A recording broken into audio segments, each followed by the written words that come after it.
দীঘায় সামাজিক নিরীক্ষা গ্রামসভা। সরকারি প্রকল্প বাস্তবায়নে স্বচ্ছতা ও জবাবদিহিতার বার্তা বিদ্যমান এক গ্রাম পঞ্চায়েতে। প্রকল্পগুলির কাজে স্বচ্ছতা, জবাবদিহিতা এবং সাধারণ মানুষের অংশগ্রহণ নিশ্চিত করতে রামনগর 1 ব্লকের পদিমা 1 গ্রাম পঞ্চায়েতের উদ্যোগে বুধবার অনুষ্ঠিত হল সামাজিক নিরীক্ষা গ্রামসভা। স্থানীয় পঞ্চায়েত অফিসের সভাগৃহেই এই গুরুত্বপূর্ণ কর্মসূচির আয়োজন করা হয়।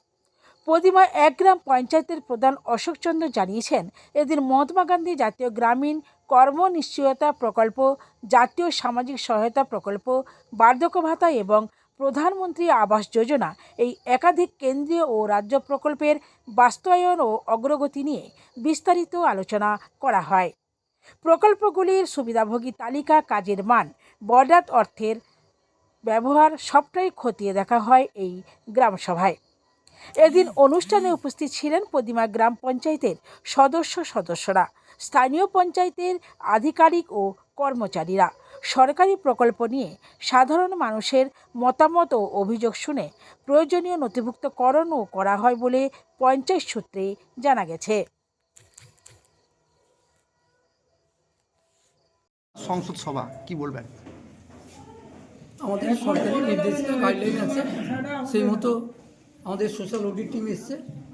তারা আমাদের যেভাবে তাদের অডিট হয় সেইভাবে তারা অডিট করলেন। আমাদের সমস্ত মেম্বার্স, আমাদের যারা অফিসিয়াল কাজ করেন, আমাদের সচিব, আমাদের সহায়ক সবাই ছিলেন। এখানে মিটিং আলোচনা হলো। পরবর্তীকালে আবার যে সময় মিটিং হবে বিভিন্ন ইস্যু নিয়ে আমরা তুলে ধরবো। মূলত কি বিষয় তুলে ধরছে?